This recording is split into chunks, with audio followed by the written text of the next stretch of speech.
Pernah dengar pasal Nabi Ayub? Antara Nabi yang paling kaya yang jadi miskin dalam sekelip mata. Berhenti sekejap dekat cepan jiwa. Nabi Ayub ni awal-awalnya dia hidup dengan senang sebab dia ada banyak haiwan macam unta, kambing, lembu semua dia ada.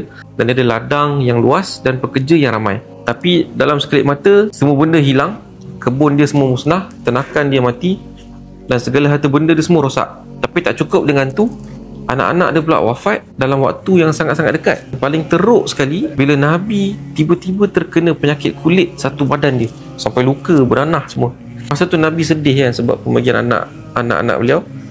Tapi Nabi Ayub tetap tenang dan dia tak merungut. Dia sabar dengan ujian dan setiap hari dia berzikir kepada Allah. Orang kampung at that point dah start takut dengan penyakit Nabi ni sebab orang takut penyakit tu berjangkit ke dia orang pula. So dia terpaksa asingkan diri dia, pergi ke tempat yang sangat-sangat terpencil ni sebab tak ada orang yang nak duduk dekat dengan dia kecuali dia punya isteri je. Sampai satu tahap isteri dia siap keluar cari kerja untuk sehari hidup diorang berdua ni. Isteri dia dah cakap dekat Nabi untuk mohon dia punya kesembuhan. Sebab selama ni Nabi memang berdoa, tapi mungkin dia tak doa pasal kesembuhan penyakit dia lah. Sebab dia rasa selama ni Allah dah bagi terlalu banyak dah nikmat untuk dia. So takkan bila diuji for few years ni dia terus nak mengeluh. Dan dia rasa tak layak untuk minta lebih daripada apa yang dah dia dapat ni. Bila dengar benda ni, isteri dia pun terdiam sebab tersentuh dengan kesabaran suami dia ni.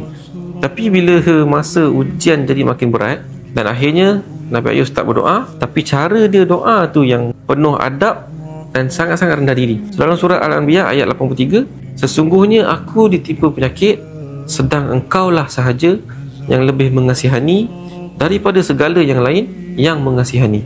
Allah terus makbulkan doa dia dan Allah terus suruh Nabi Ayub untuk hentak kaki dekat tanah. Dan tiba-tiba lepas daripada dia hentak, keluar mata air.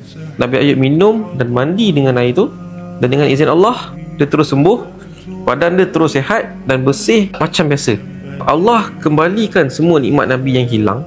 Harta dia pun bertambah balik 2-3 kali ganda daripada dulu. Kesihatan dia alhamdulillah dah kembali balik. Keluarga dia pun dah ada balik. Semuanya sebab dia bersabar, dia redha dan dia tak pernah putus asa dengan rahmat Allah. Dan dalam Al-Quran pun Allah ada janji balasan untuk orang yang sabar. Macam dalam surah Ar-Ra'd ayat 24 ni, selamat sejahteralah kamu berpanjangan disebabkan kesabaran kamu, maka amatlah baiknya balasan amal kamu di dunia dahulu. So, apa yang kita boleh belajar daripada cerita ni adalah walaupun didatangi dengan ujian yang banyak, Nabi Ayub ni dia tetap sabar dan redha. Sebab sabar dia bukan sabar yang sia-sia, dan Allah dah janji balasan yang baik untuk kita yang bersabar.